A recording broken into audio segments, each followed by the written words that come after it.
Vitamin Water was born in New York because New Yorkers wanted more. Like more flavor to go with all the flavor. A refreshing drink after climbing 6 flights of stairs to a walk-up apartment or standing in the subway station in 100-degree heat. Focus when I have an 8-hour shift. And Triple X after I was out all night at a club called Triple X. Drink vitamin water. It's from New York. What words would you use to describe chocolate?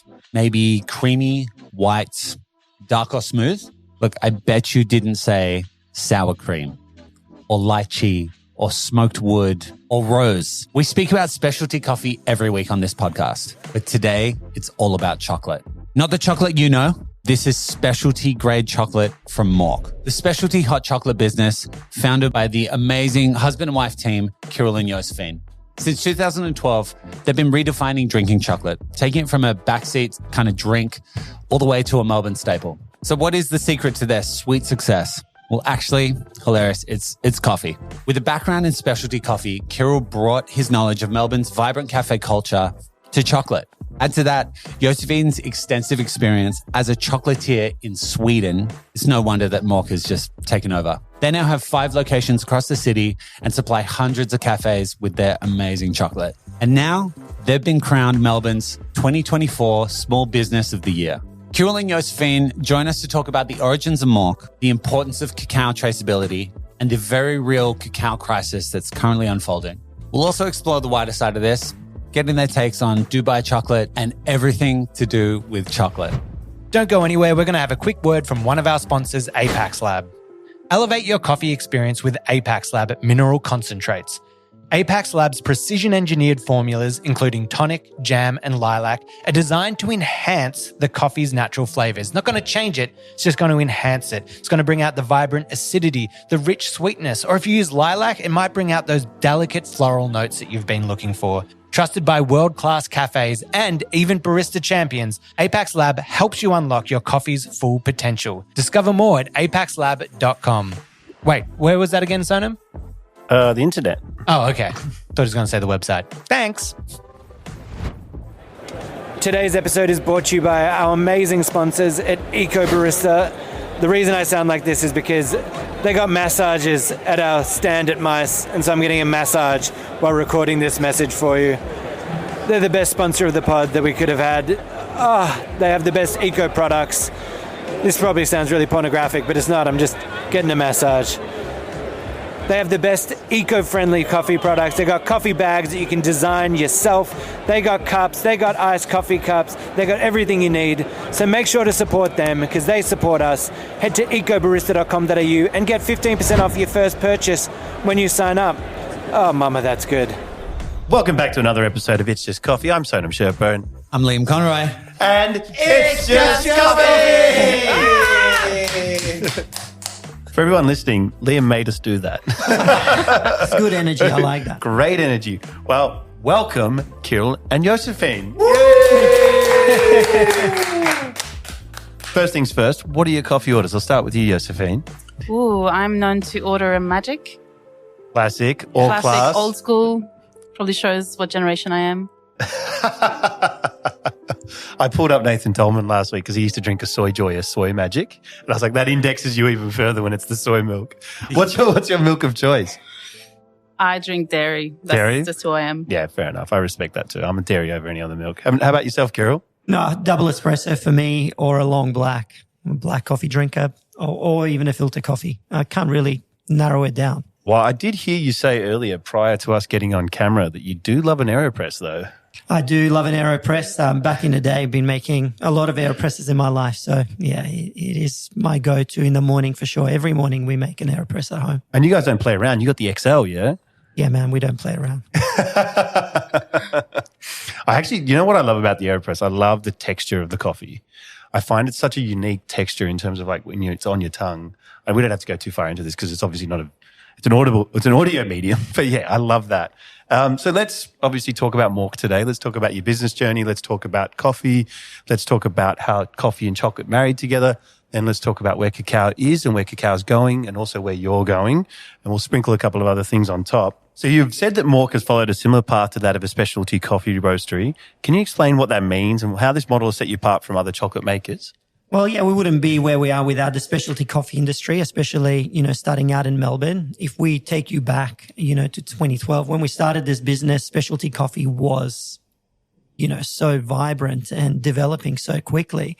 We found that there was a lot of different brewing methods, alternative methods that people were exploring, especially when it came to black coffee. But chocolate was kind of an afterthought. So we created a product that sort of stood in line with the specialty coffee industry, and it was embraced by baristas and has been organically growing ever since. Yeah, I remember the chocolate offering at the time. There was like a Mofo Deluxe or something. There was all these weird abstract names of monkeys on the packaging and stuff like that. And you're like, what has this got to do with chocolate? And what has this got to do with aligning with the specialty coffee at the time? So in terms of specialty coffee at the time, where were you working? What were you doing? I started in 2003 when I finished school. So working in Adelaide at a place called Chibo Espresso, and my journey with coffee started in Adelaide. And then I traveled the whole world doing coffee things. Josephine and I actually met in Sweden when Josephine was a coffee roaster, believe it or not. No way. I didn't know that. Yeah. And then we moved to Melbourne because we love coffee and we love wine and we love food, and Melbourne was a natural place to come to. And my first job was at Seven Seeds within its first year of inception, and then auction rooms soon after that, and a couple of more serious jobs in coffee training through Coffex and Mokapan. And then we sort of locked our heads in and started this business. So yeah, my coffee journey has been and still is pretty extensive, I suppose. And then, Josephine, what were you doing? So you were roasting coffee in Sweden, and then you came to Australia to become a chocolatier, or you were already a chocolatier in Sweden? I started as a chocolatier when I was 20. So I've been working for, 25 years in chocolate. I took a little sabbatical and learned to roast coffee for a specialty roastery in Stockholm. So I spent a couple of years in specialty coffee, and that's, like Kiril said, that's where we met. I went back to chocolate because chocolate is where my heart really is, but I love coffee as well. Oh, that's awesome. And how much, we'll probably get down this a bit further down the path, but how much of that coffee roasting experience has impacted your chocolate roasting now? I think it's definitely impacted it because I've been thinking very differently about roasting profiles, and a lot of it is applicable even though the roasting is quite different. The main philosophy around roasting is the same. It is about developing a bean, and I think it is easier to understand that if you have done some roasting before. Yeah, and you're probably roasting coffee on much greater volume than you would be roasting chocolate, yeah? Is that right? Or... Oh, yeah. I was roasting on a 90-kilo roaster at the time and a 20-kilo roaster as well. I've only got a little 15-kilo roaster now, so... And then does it follow any of the same sort of methodology with first crack, second crack or anything like that? Or it's not at all. No. That makes sense. It is a completely different product at the end of the day. Okay, cool. So we both know about we know about where both of you started. We know about how you met. But do we really know the story? How did you actually meet? Were you just like hanging out at this roastery, Kiril, or? Well, there was a really cool festival that the roastery would put together every year, and it was called Leaves, Beans and Love. And it was a little bit hippie.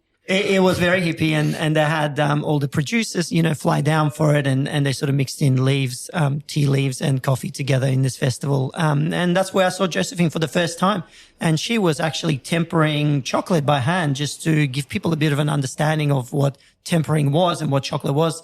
And that was, there and then I fell in love with this girl in Sweden. So that's how we met. And then Kiril would make me coffees every morning at the local cafe he was working at since then. And it's just a love story, I think. Oh, that's so cute. And then you decided to move to Melbourne mainly because of the food and wine scene? Or? Well, we actually got a job at a place called Mountaintop Coffee. So Andrew Ford is a great friend of mine, and we met each other through our coffee journey well before we moved.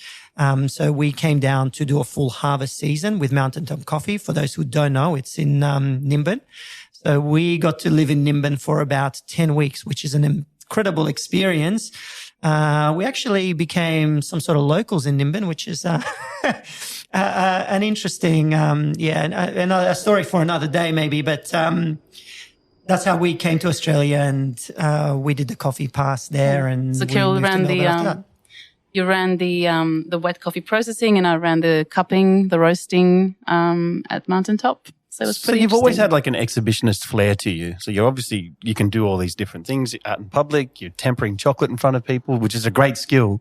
It's a hard skill as well, whilst talking to people as well. Absolutely. Does that impact some of the stuff further down the line that we're going to get into, like the campfire chocolate and stuff like that? Because you had that sort of flair to you? Is that something that you've never thought about? I mean, I think so. I mean, I've judged a few barista competitions as well. Both here in Melbourne, I was part of judging up in Brisbane as well. So I think having seen concepts of signature drinks in the past and what people like to do when they present the coffee, how they speak about the origin, that's what I would definitely influence the way that I think and form the drinks. Oh, that's awesome. Because I was just about to talk about how you've got all these shops. What shops do you have now? And like, they've all got a bit of a distinct, different flavor to them, and they've all got a signature drink aspect to them. Where are you currently at? Like, where can people find you? What can they get when they get there? And what should they order when they get there? We have 5 shops now. It's incredible to say because it's been such a journey. We started, this is 10 years ago now. We started with our North Melbourne store, the Brew House in North Melbourne on Errol Street.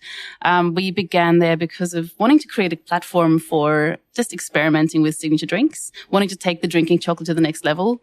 It was, up until then, it was so poorly presented in just a latte glass, lukewarm, weak, heavily sugared. We wanted to really show cafes how you can make an interesting hot chocolate. And so creating a signature menu really early on in North Melbourne was probably the main idea that brought us here. We opened a concept without coffee. So a cafe that didn't serve coffee, soft drinks, juices, tea, food, nothing, just chocolate, all chocolate menu. That was a little bit outrageous at the time, I think. And many thought that we wouldn't make it. And here we are.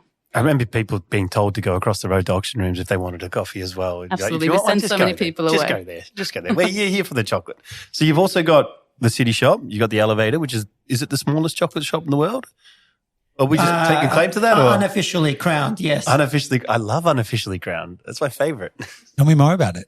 Well, it's one of the smaller tenancies in Melbourne to begin with. It's only 9 square meters. It was a bit of a challenge to build it. So, as the name suggests, it was an elevator shaft, from before we took over, and in true Mörk style, we've ripped it all out and done a thing of it. So, it's just a hole in the wall in a really cool bustling laneway in Melbourne. It can't get it more Melbourne than that, I can tell you that. No, it cannot. Not right now. Well, I think maybe you can get more Melbourne, because right now the most Melbourne thing you can do is be at Chadstone.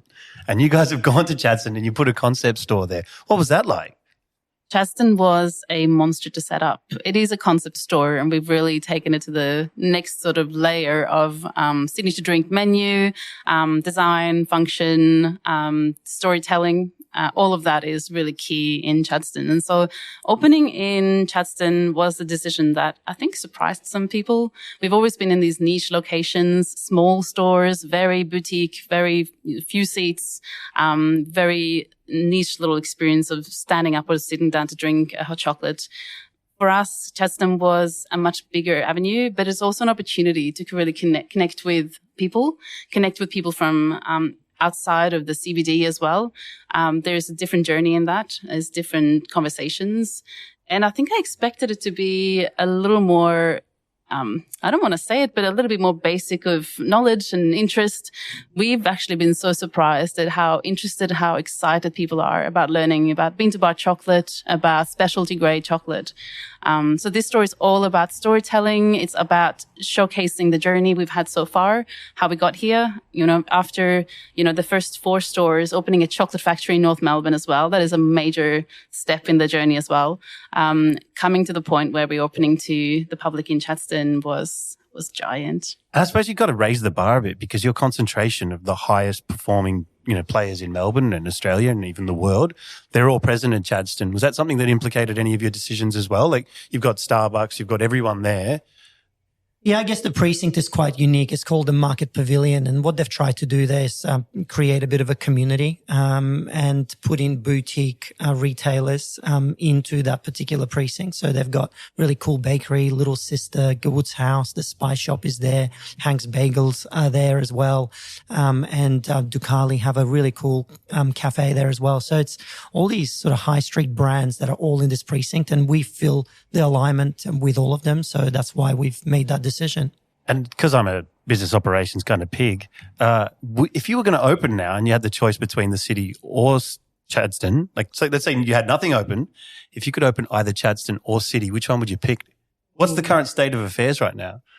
I love the hustle and bustle of the city still. And because it might be because we are city people, we live in North Melbourne, so we're so close to the city. So the city for me is still where the pulsating heart is. It's so close to the chocolate factory as well, that I love to be in the city. And I love our shops in the city because it's, especially the market shop in QVM. I love that spot. It's just such a bustle, and it's a market that it changes and evolves, but it's also the same as it was 100 years ago. Yeah, and the best thing about that market, this is Queen Victoria Market, by the way. My neighbours that live next door to me, they're like in their late 70s. They've been going every Saturday. I go every Saturday. You'll see them there. We'll run into each other. They've got their routine and their little journey as well, and so do we. And it's funny how that there's so many layers. You think it's unique to you. Like, I go to the market every Saturday, and you're like, well, they're like, no, we've been doing this for 60 years, mate. It's all about ritual at the market. People go to the same places every time. They meet the same people. They have the conversations about what they're going to eat that night, what they're going to do that weekend. It is a ritual and history that just is to be celebrated. And for us to be part of that, we got to add the chocolate ritual to it.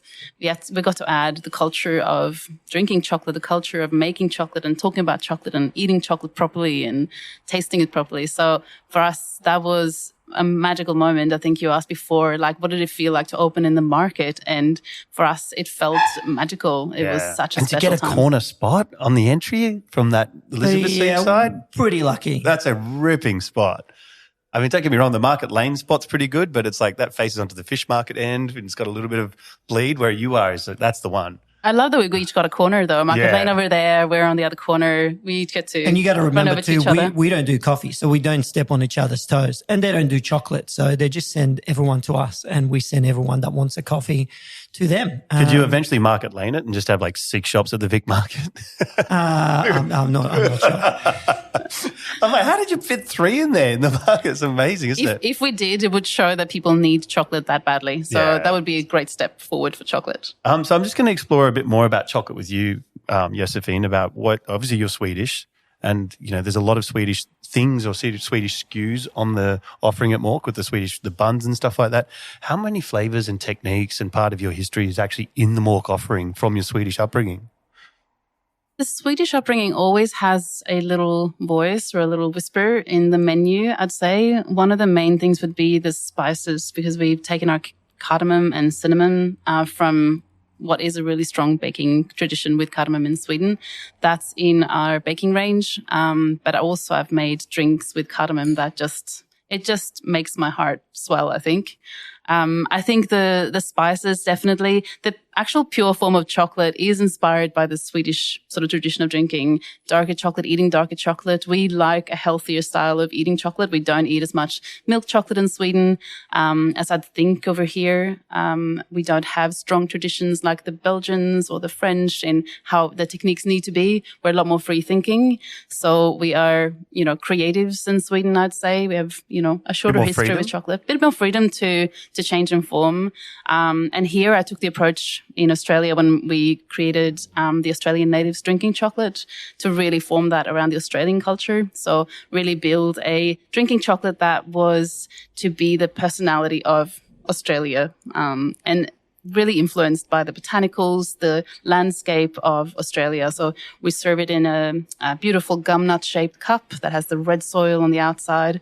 It's a beautiful drink that has this lily-pilly, native pepperberry. It's got lemon myrtle and strawberry gum. So it's got this beautiful little technique or palette of flavors that just play so well together.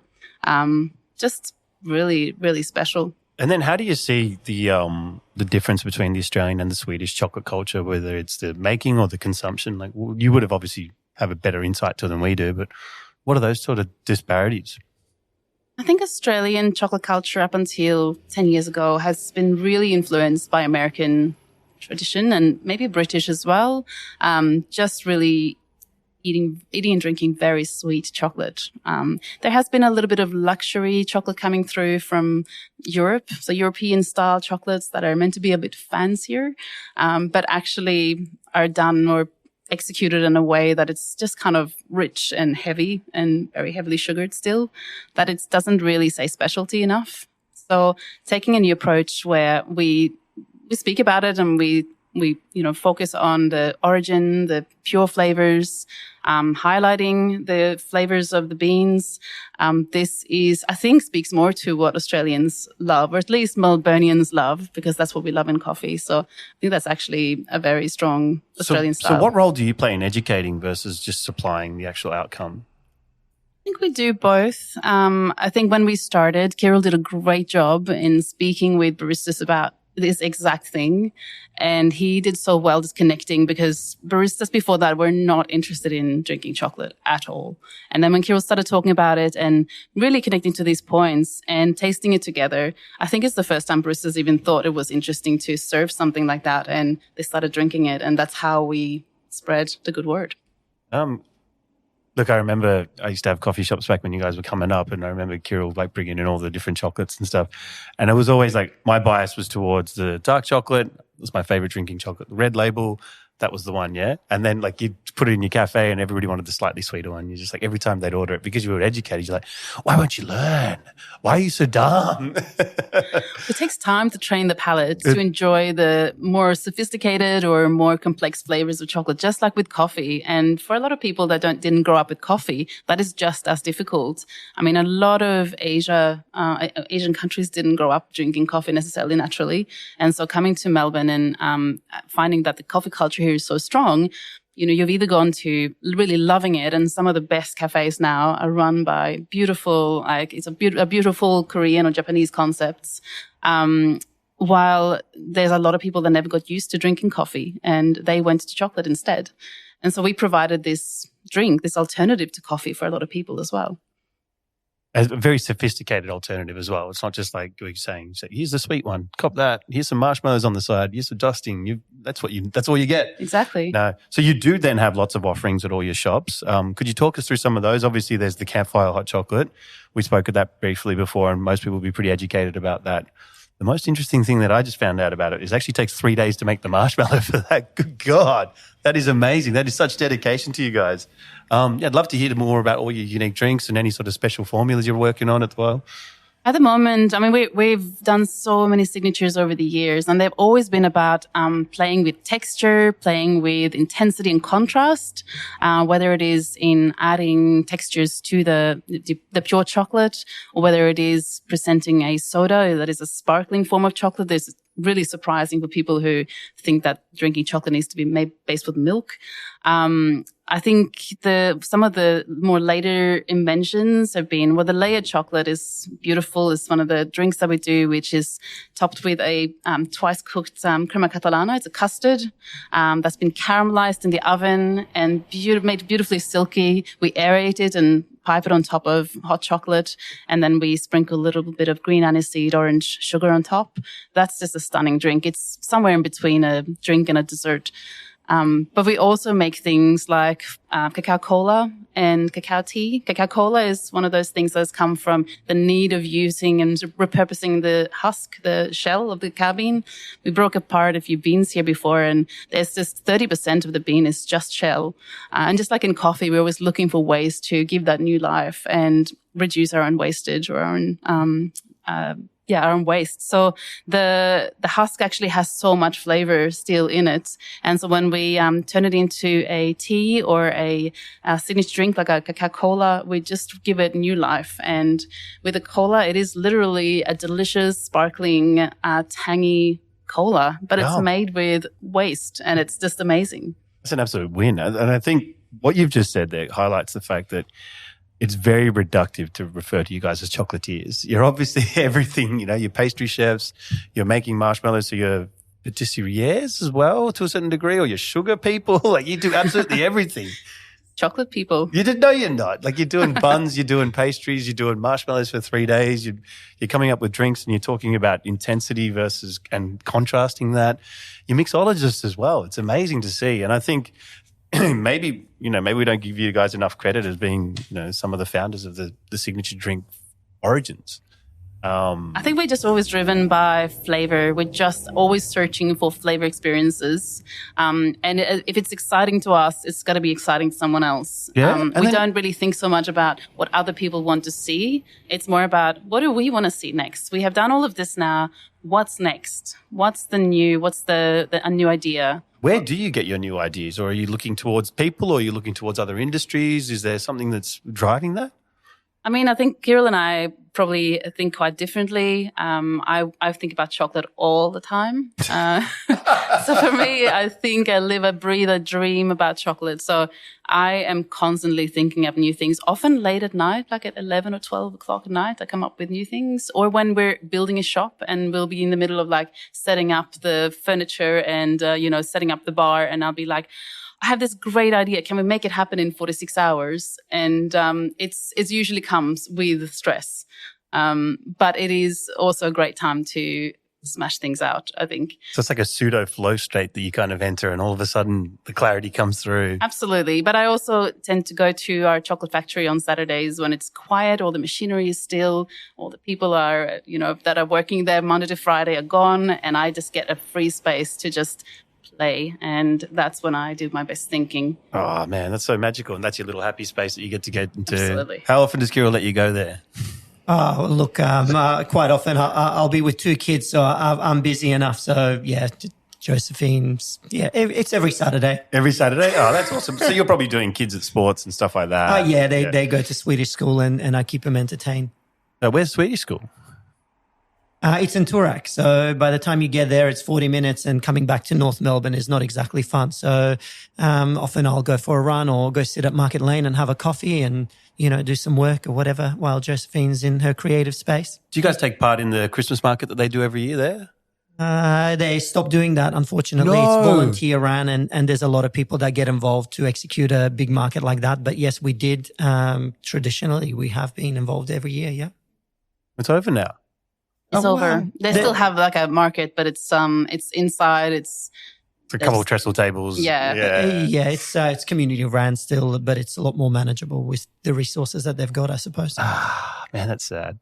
Love a good community market. So surprised that you know about this market. It's such a small community. It is a very small community, but I've got some good friends that are Nordic. And yeah, they always talk about it. It's like their favorite thing to do every Christmas and stuff like that. I've also got a strong connection to Denmark. So I know it's not Denmark and Sweden are obviously two different places, but people from the Danish alignment would still go to that market because it still feels like home. Totally. So we're going to shift gears a bit now. We're going to talk about chocolate. We're going to talk about cacao. We're going to talk about traceability. We're going to talk about fair trade, and we're going to talk about the crisis that's coming as well. Or already in, really. I'd like to know a bit more in like a top level sort of way today that we could educate people that are listening so they can understand why the cost of their chocolate's going up, also why it's becoming harder to get, also like what are the tensions there that are at play at the moment, because we spoke about it prior to, and there's a lot of depth that we could go into, but if we could try and just keep it so that even your barista could convey it to someone and be like, that's why your chocolate now costs $6, that'd be great. So let's start off with traceability. You guys are extremely clear with your traceability, but your packaging doesn't show any of that. Is there any reason for any of that? We're literally in a redesign process. We're about to launch our new packaging this year. It's going to change the way that we trace, or allow our customers to trace every bean, which is going to be really exciting. I'm super excited because we're working with these beautiful ingredients for all these years now, and we are not telling enough story about the beans, I'd say. We are working extremely hard at finding producers that we align with. Our main origins would be Nicaragua and Madagascar, and we've been working with these beans for 5 years now. Even longer for Madagascar, actually. We've worked with Venezuela previously. But for us, it is really about getting to know as much as possible about our the farms that supply the beans to begin with. We work with a producer in Nicaragua that connects with about 230 up to 250 different farms. A lot of the farmers that grow cacao don't just grow cacao. It's a bit more like that than with coffee, I would say, because they often have a few hectares of trees, and then they grow a number of other crops as well. Often crops that, produce quicker and higher yield, pay more on the market, less work. Cacao is very, very labor intensive. So cacao is only a part of what a lot of those farmers do. So they grow the cacao, they give it in a wet mass. So the wet beans, which you would have seen some of actually in Colombia. I did. I did the classic tourist thing and went to a cacao farm and processed some chocolate from start to cacao to chocolate. Got there towards the end. Such a privilege. It was an absolute privilege, and it was one of those ones where I was with my partner at the time, and we both just, when we got to the end, we were just like, "Wow, we did it! Like, this is unbelievable. We could do it in one spot." It was amazing. It just takes so much work to produce cacao. Even on the farm level, just there's so much that goes into the attention to the crops, the attention to the flower even. It takes 5 or 6 months for a fruit to really mature. And so in that time, so much can happen. If there is extra winds, if there's storms, if there's some, extra harsh monsoon season, that can absolutely devastate a farmer. And so that's why they have the backup of other crops as well to get And to give some context to people as well, like could you tell us more about the flower itself, how precious it is, how fragile it is, and where it grows and what it looks like and what the size is? Well, in terms of the flower, it is a tiny little, almost orchid-like white flower on the tree. It grows in the exact same spot every harvest, every year. So you have to be very, very careful with how you cut the pods down from the tree to allow for the flowering to happen again. The pollination is really, really little. Out of 1,000 flowers, there's only one that gets pollinated. So the yield is just so dependent on the conditions to be perfect. You have to create this really messy environment around cacao trees with lots of compost, basically, cacao compost around your trees to ensure there's lots of fallen leaves, fruits, pods, rumble of a beautiful environment for these little fruit flies to really thrive. Because the more fruit flies you have, the better your pollination is going to be.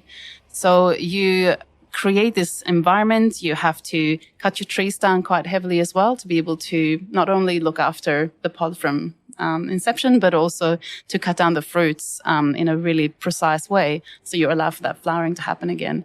Most of the issues and some of the issues we're seeing at the moment with the where the cacao is at with the price increases have come from storms literally blowing the blossoms off the trees, not producing the yield that the farmers have been wanting. That's terrible. So how often are you traveling to Origin? Do you guys go often, or is it more just like a once a year thing, or once every 10 years? Or I really wish we got to travel to Origin more. We have been sort of bound by the business and by family all these years.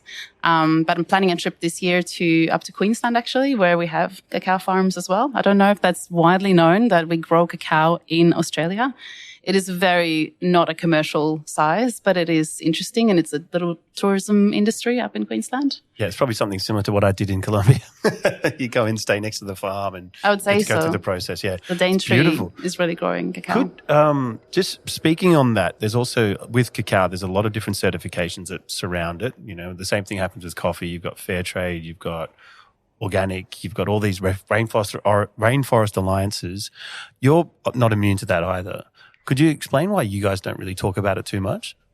I suppose with the specialty world, it is difficult to be limited by certifications. Not only is it hugely expensive for farmers to have these certifications and keep them, it is often just a choice between having the certification or actually upgrading your equipment that will actually allow you to produce better cacao. So a lot of the times the farmers are already following organic principles. They're already selling their cacao at a higher price than the fair trade standard, much higher.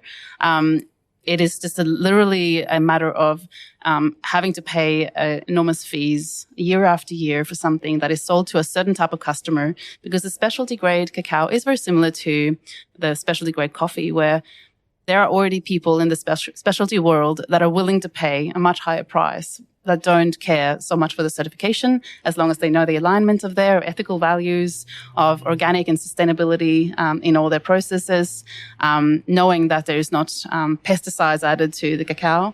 That is the main thing. And for us, that is what matters most, that they're looking after the cacao. But the cacao world is in a much more fragile state, We have a lot of genetic modification of cacao that is damaging to the industry in a way that we are losing really, really special heirloom varietals of cacao. And so for us, it's more important to align and partner with producers that are keeping and maintaining and preserving these heirloom varietals than it is to put a organic or fair trade, stature on the packaging. We want to work with people who really care about the future, about cacao, not just about selling as much as possible on the shelves. And usually that already goes with it, organic standards and ethical production. And of course, fair trade prices are nowhere near what we pay for our cacao. I think fair trade has something like 5.6, 5.8 US dollars per kilo, while we pay already maybe 10 or 11 US dollars per kilo. So it's well apart. Yeah. So there you have it, guys. If you ever need to explain why your chocolate doesn't have fair trade on it and it is specialty grade chocolate, you're actually doing the right thing. It's twice the amount as fair trade, so it doesn't really sound like a fair trade really when you think about it. That's horrific. Could you explain a bit more how cacao is graded as specialty, if that's possible? I think in particular, we talk about genetics in cacao. Genetics is the single most important flavor component in chocolate. You can talk about terroir, you can talk about processing like fermenting and drying and how you then turn it into a chocolate bar. But the reality is that unless you have preserved the genetics to begin with, you may have lost all of the precursors of flavors to even start with. So in the genetics, there's some purer genetics than others in the world, and you often find the purest genetics out in the Amazon. We have in Peru, we have some in Ecuador. There's some of the birthplaces of cacao, it's believed. And so that in particular is interesting for specialty grade. The pure genetics it is, the better the flavor is going to be generally. And often those genetics, those sort of heirloom varietals have very low bitterness in the chocolate. So percentage really in chocolate is the least interesting thing about it. It's more to do with the quality of cacao.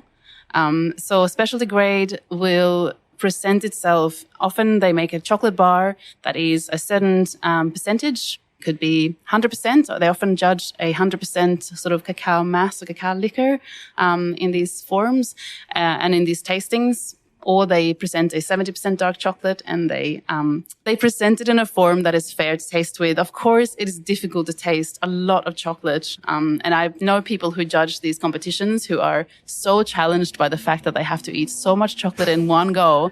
It's just like having espresso after espresso after espresso. It is really challenging at the 15th espresso. But it is the only way to judge it, really. So they often divide these competitions up on 3 or 4 days. So people can actually manage it. Is there like a Q grader status as well to get to that position to be able to judge? Definitely. Although I'd say that the just the evaluation part is still being formatted. There are formats already that are done by Cacao of Excellence in the world. So there are already evaluation sensory forms that are being used. But there's other people in the world, there's chocolate makers and people that work in sensory in the cacao world that are trying to figure out the best form of sensory evaluation or analysis. I find it super fascinating because in chocolate, we've got more attributes to judge than in coffee. We have not just the flavor, sweetness, bitterness, acidity. We also have texture and length of flavor. We have the cacao butter serves such a purpose when you eat chocolate. So it is more to judge and more to be sensitive to when you're trying to be a good evaluator. So genetics is the most important factor for the clarity of flavor. Is there a way to index that and to represent that for a mug like me to see on your packaging? Looking at chocolate packaging, it's one of my biggest hobbies. I collect chocolate bars. I probably have about 550 chocolate bars. So I've eaten a little bit of it. We try it and then we sort of have these libraries of just chocolate packaging. And I find it fascinating to look at how other makers are explaining and describing their chocolate, what it is that they're putting on the front, what they're putting on the back, how they are giving the tasting profiles, how it matches what I'm actually tasting. And, you can imagine like it's slightly different in chocolate because the bar is already finished. When they do that on coffee packaging, it depends on how you extract it, right? But when you're eating the chocolate, you should get a fair idea of what it is they put on there. So I love evaluating that and seeing what are they doing and is it meeting what I experience when I try this bar, when I open the packet, when I smell it, when I taste it. So you have 500 chocolate bars from all over the world, just sitting there in like a filing cabinet. Do you vac them or? There'll be more than 500. They sit in tubs and they're stored away from me because as soon as I get into those rooms, those get depleted pretty quickly. So out of the 500 chocolate bars, are there any favorites? Oh, I definitely have my favorites. Yeah, I have some brands that I prefer over others. What are the brands that you prefer?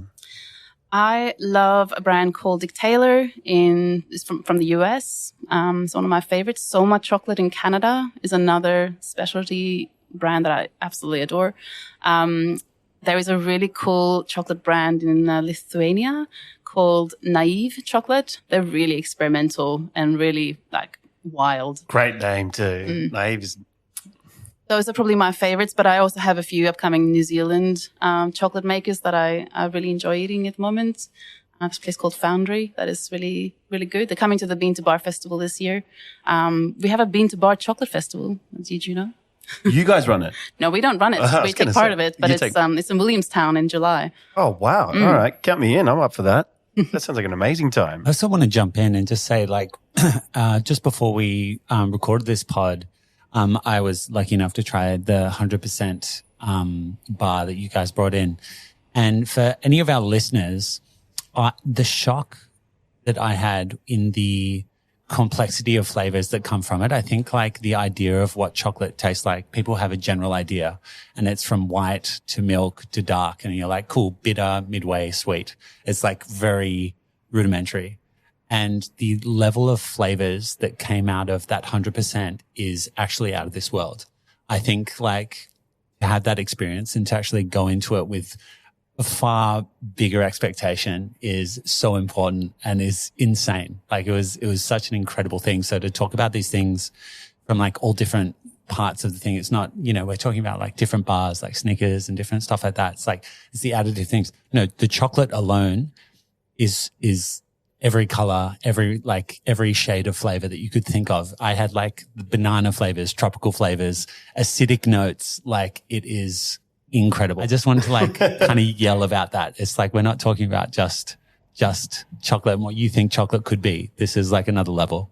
I mean, we're hoping to create that. And I think this 100% bar that you just tasted is not released yet. It's not out. We're releasing it for the Bean to Bar Festival. You're the first to try it. Oh my God, yes! Exclusive. And I think the generalization is that, come on, Australians are not going to want to have 100% chocolate. It's too dark. It's just too intense. But the reality is there's so many people out there that are craving this particular bar, I can tell you.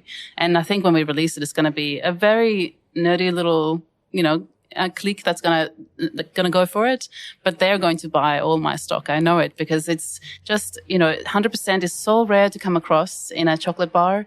There's just not a lot of makers that make it. They just don't believe in the fact that people want it. But I really do think that people are more willing and more daring and brave than we think. I think the impact of the flavor and what you've seen Liam just experience firsthand is probably enough for people to buy it to gift to someone as well, regardless of whether or not they're into chocolate. Because it is an amazing experience, and I suggest that you get your hands on some if you can. And the way that it happened as well, I tried the 100% first and then was given the 62%. 68%. And going back and forth, there was like a point of reference, but from the most complex to like something that felt familiar, but it made me appreciate the flavors of the more familiar, quote unquote, flavors, but appreciate them more. Incredible.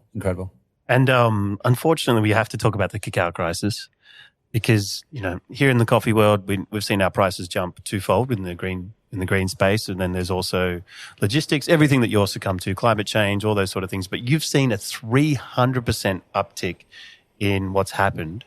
And that happened in about, last year. And it's continuing to rise, yeah? It's not slowing down at all. How are you feeling about this? And how are you dealing with it as well? I think we're feeling pretty nervous. We got the major changes happening in our little world of chocolate last year in January, when a big shipment of cacao that was saved for us was just purchased from under us. We knew then, we didn't know then that the crisis was coming, but a couple of weeks after, it was widely announced that cacao is going through crisis. The prices are increasing, and we got an understanding then that that's what happened to our shipments. It was literally just sold because they knew more than we did. And since then, the prices have been jumping up. Every sort of day, we're looking at that chart, and it's jumping up, up, up, up. And then it's come down a little bit, and then it goes back up again. So we just really never know what's going to happen next. And whoever you ask in the community or in the industry, people just don't know. It doesn't matter how widely expert you are at the subject. You just don't know what's going to happen next. You can only speculate. But the reality is that there are so many factors that has contributed to the crisis. It's not just the one problem that needs to be solved. There's about maybe 8 or 9 different problems to be solved. So, I mean, we've got, first of all, the crisis in West Africa, where some of the major farms were affected by pests and diseases and storms that blew off the flowers from the trees. So they had very, very low yields, and that affected all the major mass producers of chocolate. These are productions that are very different to ours. They don't even ferment their chocolate. They just skip that part altogether. They use unfermented cacao beans for their chocolate making to make it faster to produce, of course, and you skip a whole lot of flavor in that, but they add so much sugar and fat to it and fillers that it doesn't really matter in the end. That was one part of it. Of course, there was also other contributing factors. Climate change was major, where monsoon season has increased in all parts of the world, really, but in particular in our area where we buy from, Nicaragua, the monsoon season just seems to drag out. It's much longer. So where they used to have 2 main harvests are now continuously happening all throughout the year, but just little by little. So it takes more labor to maintain and sort of monitor it, but you're not getting as much yield as you'd hoped. So we're getting much less cacao beans out of Nicaragua at the moment. Of course, there is other factors as well. There's some political factors that are affecting it as well. And we've got a supply and demand issue where the demand for chocolate has gone up, but supply, of course, is affected. So it's been a lot more challenging. There's just too many factors to really troubleshoot. We also had problems with pirates in the coast outside of West Africa, which has stopped shipments. So they've had to go longer travel to get to port, which also has increased prices. So all of these factors together has created a major problem for chocolate makers everywhere and mass producers everywhere. And I think the full effect isn't felt yet, but as chocolate makers who buy the premium, the finest aromatic beans, we are feeling it, but we are going to be seeing the full effect in perhaps 12 to 18 months. And I think it will affect how many makers are actually able to stay open. And that's the sad part, because the mass producers will continue making chocolate from their half-fermented cacao. Yeah, and then do you think that there will be like a divide in the market so clear that a luxury chocolate will actually be deemed a luxury because of the price and the quality that's attached to it and the accessibility as well? Because when there's a less supply and there's greater demand, it becomes a luxury item out of circumstance. Absolutely. I did an interview yesterday for a paper about the prices on chocolate and luxury chocolate and what should a chocolate really cost? What should a hot chocolate cost? What should a chocolate bar cost? And she asked me, what should 100-gram chocolate bar cost these days? And I said, it will be very hard to find a 100-gram chocolate bar because everything's shrunk.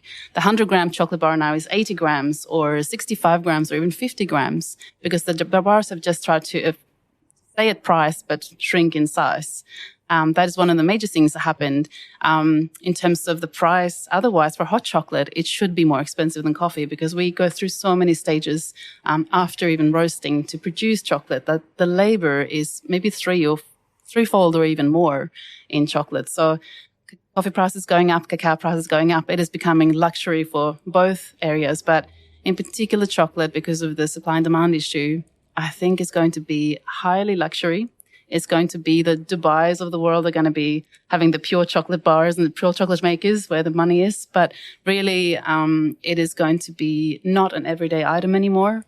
And we're going to see a lot of these alternatives made with fermented fava beans and sunflower seeds and oats and different things that are trying to replicate what chocolate tastes and feels like and melts, but just isn't the same. So in that report, what did you say it should cost? Well, I suggested that a chocolate bar that is maybe 80 grams should be at least $20. I still think that's quite mild. And we discussed how pricing on wine is quite unusual. We're prepared to pay $20 for a glass of wine when we go out to a restaurant, but we won't pay, $10 even for a small bar of chocolate that has gone through enormous amounts of labor and pain to get there. And then what do you think a hot chocolate should cost then in this new economy or climate, sorry? I think a hot chocolate should be a minimum of $10. That's what I think. If it's well prepared and well presented and all the, passions got into it, not just any chocolate, but a well-prepared chocolate should be $10. I think it's fair. And so in terms of the actual supply chain and what's out there, I think you kind of touched on it. How sustainable do you reckon the current supply is? Are you still going to be able to get cacao next year and the year after? Are you guys going to be okay? I hope so. I really hope so. It's really hard to know right now. I believe that we will still have supply coming. What it will look like is the interesting part. We're already seeing some quality changes to both cacao butter and to beans, even from the best producers. I know that there's a lot of producers out in the world that are never going to be compromising on their standards, but I do think that we'll see a little bit more compromising in trying to get beans to the table. Wow. Okay, so you've heard it now. We've got why the crisis is happening, why specialty cacao is different to fair trade cacao, where it's going to be, and how much it should realistically cost. Let's talk about an amazing story, because it is one of those stories that you go back and you guys were one of the first people to go viral. Yeah, you were Facebook viral. That's right. Yeah, we were picked up by BuzzFeed. If anyone remembers, that was quite a thing on Facebook, and our campfire hot chocolate got featured. I remember the day when the girl came in to film it. It was just done on an iPhone 8. My gosh. And it was just well edited, and it had some text over the top, and yeah, it got picked up, and it was viewed 50 million times worldwide. Oof. We had the founder of BuzzFeed who flew in from California to come and experience the campfire, and we made him wait 20 minutes because it was that busy.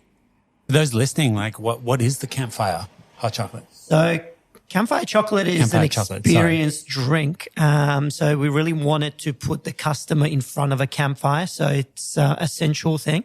There is a glass which is filled with smoke. And as you reveal the glass, the smoke comes up. So you get that first whiff of the wood smoke. So, being in front of a campfire, of course, then you pour in your dark chocolate into the glass to infuse it with a little bit of that smoke.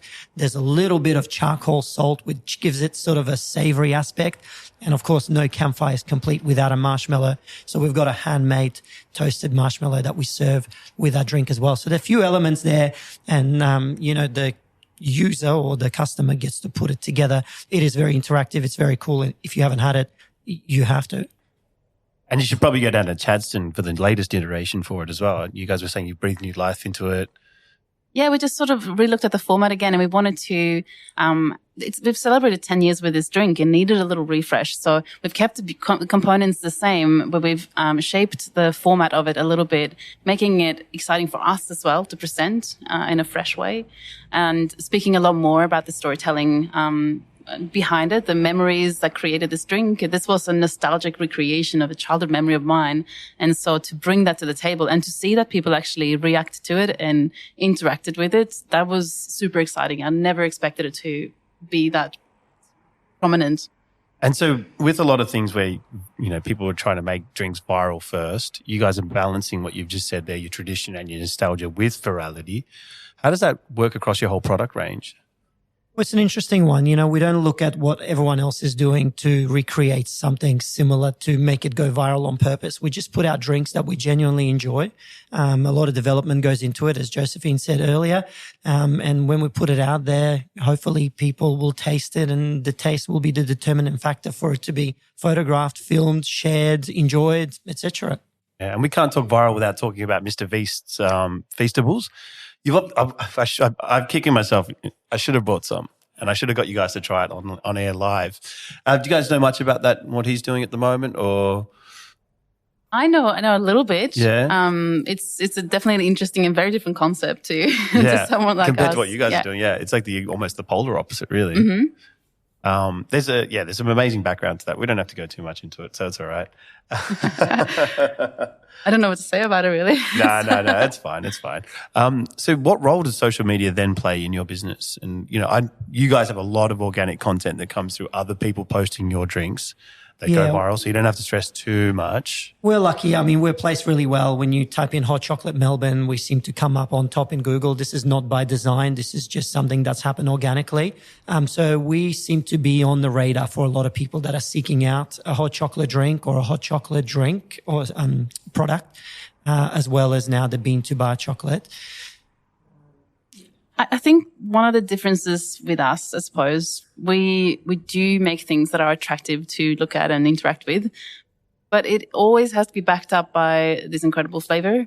And that is what makes things last. A lot of the menus now are filled with a bit of fast fashion sort of menu content. And it doesn't hold. It's good for a second and then it's gone tomorrow. We like to think that people have an experience and that they want to come back to it and they want to share it with their friends. It's not just for the camera. And I think that is what sets us apart from a lot of other people that try to create signatures out of either copying ideas or making ideas that are original, but they look pretty, but they just don't taste that special. Yeah. So you're looking at core on ways to unlock things like flavor and aroma, that things you would associate with your childhood, with experiences like campfires. So you're going at it from a purely experiential point of view. You're not like, hey, take the photo, get out, move on. Who's the next one in? I think I've always been super interested in concepts and coming from a background of both music and art and, journalism in my family, I've always looked at things a bit deeper, and I'd like to connect the dots and create a full story about something. So when I train my staff on how to present these signature drinks, I tell them the stories of how it was made, how it was created, how it makes me feel, how it could make them feel if they sit down and have it. And they have to sit down and have the drinks. They cannot present the drinks without having experienced them, because they need to themselves have a personal note to it. Their own connection. Mm. So, I was going to ask you guys what's next, but I think maybe we got a bit of a look into it with the beans and the Bean to Bar Festival offering that you've got coming up. And I think what you've just said, and instead of the viral moment where it's like, oh, I'm trying to do something that's unbelievable, you've gone exactly the opposite direction. So everyone's going right, you go left. You're like, wait a second, now I've got 100% for you, nothing in between. This is chocolate. I think it's just that confidence that the flavor in the end wins. It's not so much about what people think that they want to eat. It's about what they really want to eat. Because people want to be not challenged, but they want to be surprised. And we want to play into that. The playfulness of chocolate is huge in the concepts. It needs to be fun. It needs to be playful. It needs to pair up with memories of childhood or of previous experiences that you've had. But for me, the future really lies in continuing to create things that inspire me and excite me and Kiril, but also travel and explore the relationship side of chocolate, understanding more on the grower side, learning more about fermentation is for me a personal little aspiration, but also connecting with the world out there. There's lots of chocolate makers that have so much to share with each other. So to be able to continue building on the community of bean to bar chocolate makers in the world, that is my dream, and that's what I'm going to be focusing on doing for the next few years. Nice. And what about you, Kiril? What's your main focus? I play a different role in the business. Josephine is more of a creative business first, and of course tasting the chocolate first or second, I don't know. Either way, we have naturally fallen into the retail side of the business, which we discussed earlier. 5 stores is what we operate at the moment. On my cards, and my dream is to venture out overseas. We've been operating a business in the UK for some time, and Japan also in some time. So somewhere where it's nice and cool to look at a pop-up or a semi-permanent store is kind of what I've been looking into. That's on the radar for you. And do you have much of an online presence as well, or? It's not a focus. We do have a website. It does sell well. It's only available for purchase for people within the Australian market. But we have a loyal following from, Southeast Asia as well as New Zealand and USA as well. So probably looking at opening for international shipping as well. But that's something that, I imagine with Australia being so goddamn hot most of the year, posting chocolate around here is not the greatest idea. Yeah, it is tricky. So we always have to pick the right time to send our parcels. So now we're going into winter, which is great for us. Order now. I always swear when we come into the October, November heat, and I always sort of swear and get really angry that why did we start a hot chocolate company in Australia again? Why? My product is melting in front of me. This is a coffee podcast, obviously, but, chocolate and coffee are very complementary flavors. They are mirroring each other, as we've found out, in the way that they're both being consumed in terms of growth in the same sort of areas and also going through the same crises, susceptible to climate change, susceptible to logistics, susceptible to pirates. But what is the best chocolate for a mocha? Kiril will say it's a sweeter chocolate. I like the original dark, 70%. That is my favorite. But I like to finish it with a good shaving of dark chocolate on top as well to give it a little extra fruit and sweetness. Nice. And I'll flip it on you, Kiril. What's the best coffee for a mocha? Well, it's an interesting one because mocha, is it a chocolate drink? Is it a coffee drink? You've got to ask yourself that question, right? To me, mocha is a coffee drink. It might be different for Josephine. I'm not sure, but it is a controversial one. I do love, a nice bold coffee, something with lots of nuts and beautiful sort of dark berry notes rather than acidity. And that marries up really well with, a slightly sweeter chocolate. I would say junior dark, but on our menus, mocha is not your traditional mocha. There's so much thought that's gone into it. And we've done a special one for you guys today, which we've been playing around with. So it's not your out of the box. No, not at all. Water-based mocha was delicious. I can see a bit of friction here. So gun to your head, coffee or chocolate for the rest of your life? I'll go with you first, Josephine. I think I know the answer to this one. Chocolate any day. Kiril? Yeah, it's definitely coffee for me. Mocha is definitely a coffee drink for you. Another one that we wanted to know, is white chocolate really chocolate? Technically, no. What is white chocolate then? White chocolate is using the now 300% more expensive cacao butter as the chocolate component, which doesn't necessarily have much chocolate flavor. If you use a natural processed cacao butter, it has a little bit of flavor, more from the fruit than from the actual chocolate or the cocoa solids.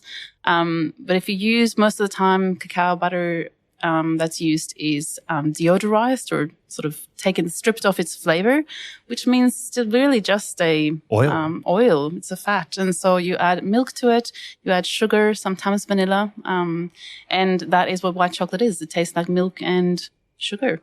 Yuck. But it is a great canvas for flavors. I'm creating a chocolate soon, which is going to be infused with some beautiful herbs and botanicals. It is a blank canvas for flavor, so it's really interesting to play with. So even for chocolate makers who are very serious about their 100% bars, white chocolate can be a really nice breathing space to play with flavors that don't actually work very well with the dark chocolate because the chocolate is so dominant, it doesn't allow for other flavors to. So you're an experienced chocolatier who's been in that space for a while and you've always been like, you know what, I've wanted to work with these flavors, but they just don't marry up. So this is the new frontier for you, sort of. Yeah, I like to use it as contrast. I can never say no to anything. Okay, any particular flavors that you're infusing in there or you're marrying? At the moment, I'm playing around with some elderflower. Ooh, yum. Yeah, I love elderflower. Saint Moritz. Oof, yum. What makes dark chocolate dark chocolate? Just for anybody that needs to know. I know now. Dark chocolate should just have cacao beans, sugar, and potentially some added cacao butter into it. There shouldn't be other fillers. You can flavor dark chocolate to make it a flavored dark chocolate, but for a pure chocolate, you should not have anything else in it. And when I came to Australia, there was lots of dark chocolate on the shelves that wasn't vegan, and I thought it was so strange. I couldn't get the concept. They added milk products to dark chocolate, which was very strange. Dark chocolate should not have milk in it. It is literally what it says. And is there a ratio that you follow with sugar to chocolate or anything like that for dark chocolate?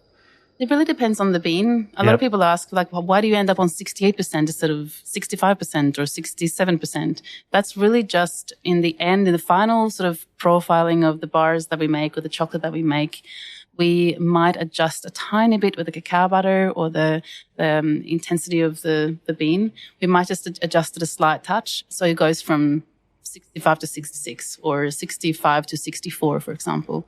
So the percentage is really where we think the most stunning flavors of the pure, natural cacao beans come out and play at the best.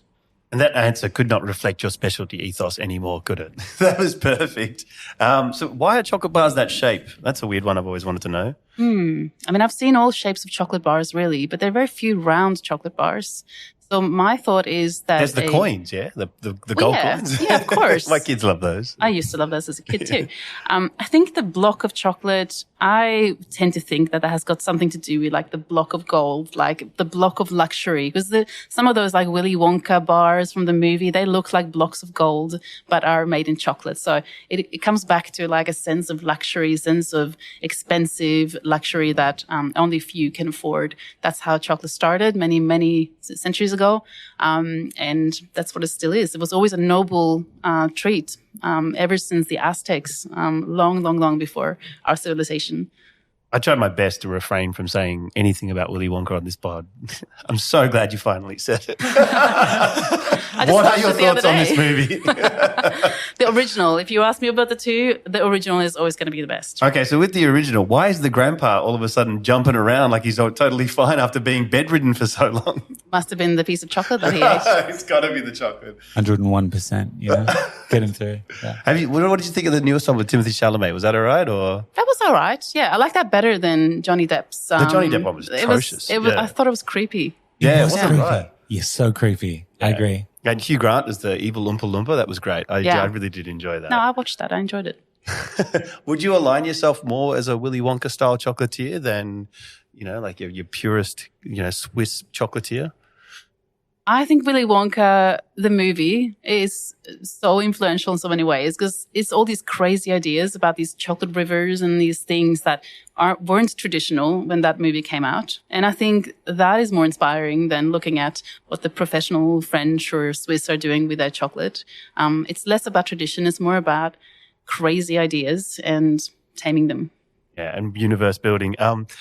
Willy Wonka then transpires to the supermarket. What are your favorite supermarket chocolates, both of you? Oh, you'll find me in the Snickers aisle most of the time. That would be my go-to luxury sort of bit of caramel, bit of nougat. Guilty treat. As long as I dispose of the wrappers before I get home, I think it's okay. I have justified that in my head. I like probably the Whittaker's. But Whittaker's have this line of like New Zealand flavors, like this specialty Whittaker's line that still is on supermarket shelves. They're delicious, like Manuka honey and pear and like all these nice things that they do. Yeah, nice. The Feijoa one goes all right too. I've got a question actually. In my friendship group, the Aldi chocolate is really popular. Oh, the Monsieur Roth. Yeah, there's heaps of them. What are your thoughts on them? Like, I feel like they've kind of had a real surge in like popularity. And affordability, which drives that, yeah. From experience, Aldi chocolate has sometimes been better chocolate than what you find in the Australian supermarkets because it is imports from, Germany and places that have been making chocolate for hundreds of years, so these 100 years. So they've got the traditions and the contacts to back it up. That's why it's better than what you're getting on the shelf in Australia. I mean, sometimes it can be really bad stuff. Sometimes it's okay. True. Yeah. I know what I'm doing after this. What chocolates are you grabbing out of the favourites box? Ooh. Kiril? Well, it's been a tradition in my family to give each other favorites boxes, especially around Christmas time. The stocking, that's the one that always comes to mind. I'd say that the last thing that I'd fish out of it is the Turkish Delight. So I'm just going to answer that question in reverse. But the cherry ripe's always a go for me.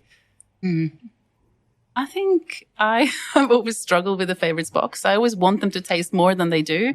I think I'm going to pass on this one. I'm going to echo what you said because back in the day, like let's say I was in my early 20s, I would nail a whole chocolate, like a favorites box, without thinking. Now I look at them and I'm like, nah, I wouldn't even touch one. Maybe the Turkish delight. I'd go the exact opposite. I think it's a combination of your palate changes, Yeah. like your actual preference changes. You learn to appreciate things and that taste better. But also the quality is actually lowering. We had an Easter egg hunt with kids this year and tried some of those foiled eggs. They were worse than ever. The only egg that was edible was actually the Lindt egg. That was okay. But all the other eggs were terrible. The texture was terrible. The flavor was terrible. So I think the quality was probably even better when we were children than what it is now. Yeah, I've got a couple of young kids and cousins and nieces and nephews all running around, and the Easter egg hunt is huge. Yeah, it's a big thing. My kids don't even finish the eggs. They don't even. They will eat one or two and that's it. They'll have a whole little basket and they'll just eat a couple and they'll be like, that's it. They are gross now. It's absolute trash. Ugh. Our kids would often have a 70% bar for dessert, and they'll be so satisfied. And Of course they would. Our little girl she's only 5, right? But she is the biggest critic. She will taste bad chocolate straight away. She rejected every egg, every egg that she tasted. But honestly, they're not normal children. No, they shouldn't be. You know what's interesting with the Lindt kind of idea?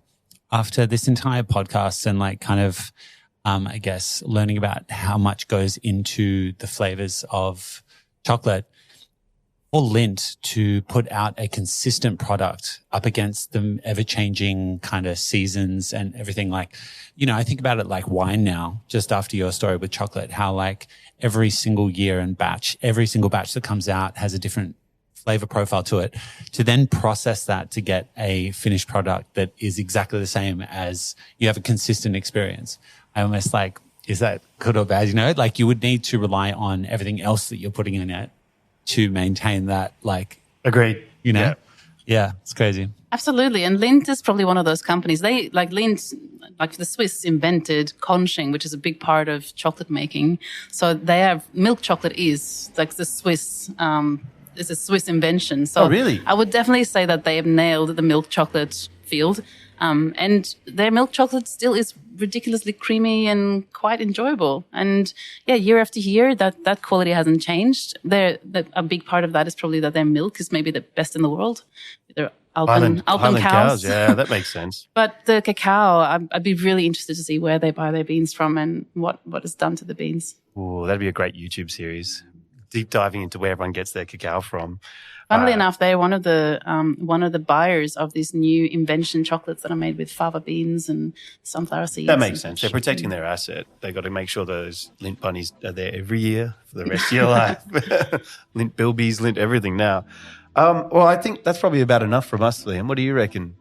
I love this. I love learning about the world of chocolate and how much more there is to it. And it's exciting to find a new world of, exciting experiences, to come. Yeah. Thank you for coming on. Thank you so much for coming on. Yeah. Thanks for having us. I'd just like to say that, thank you so much for being so articulate, but also so restrained, because I know how much you know about everything and how much you could give on every aspect. And, I think there's probably about 6 other podcasts you could go on to talk about retail, talk about business, talk about cacao, talk about flavors, talk about mixology.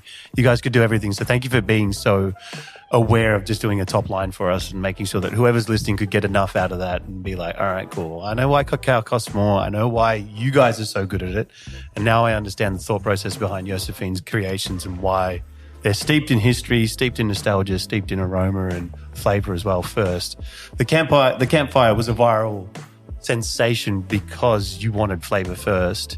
And it just so happened to be very aesthetically pleasing as well. Perfect. And also, if you guys watch out, there's going to be a video with these guys on Golden Brown with their latest one. Is that going to be available in store as well, that mocha, or was that just for us? We'll make it and we'll call it the Sonum. I think the Sonum probably needs less hair on top, but it might just have to be just straight black all the way through. That's awesome. Thank you so much for your time, guys. I really appreciate Pleasure. that. Thank you. Love connecting with you guys. I think I made it pretty clear that I used to use your chocolate when I had a cafe, and it's nice to get that perspective now looking back. 13 years of business, you guys are absolutely crushing it. Your passion's still there. I wish I had that passion. I get tired at the end of every day. I'm like, yeah. It also makes sense of why that chocolate is the best. You guys are the guys that back it and where it comes from. It's Yeah, and there's been many other people try and have a crack at what you guys are doing, and they've obviously just So it's good to see you guys are still going strong. Yeah, it's just about reevaluating what we're doing and keeping the passion and, reinventing ourselves, really. Yeah, and it's also your drive. You've got it. Thank you. He's Yeah, got it in spades. He's got the drive. Don't worry about that.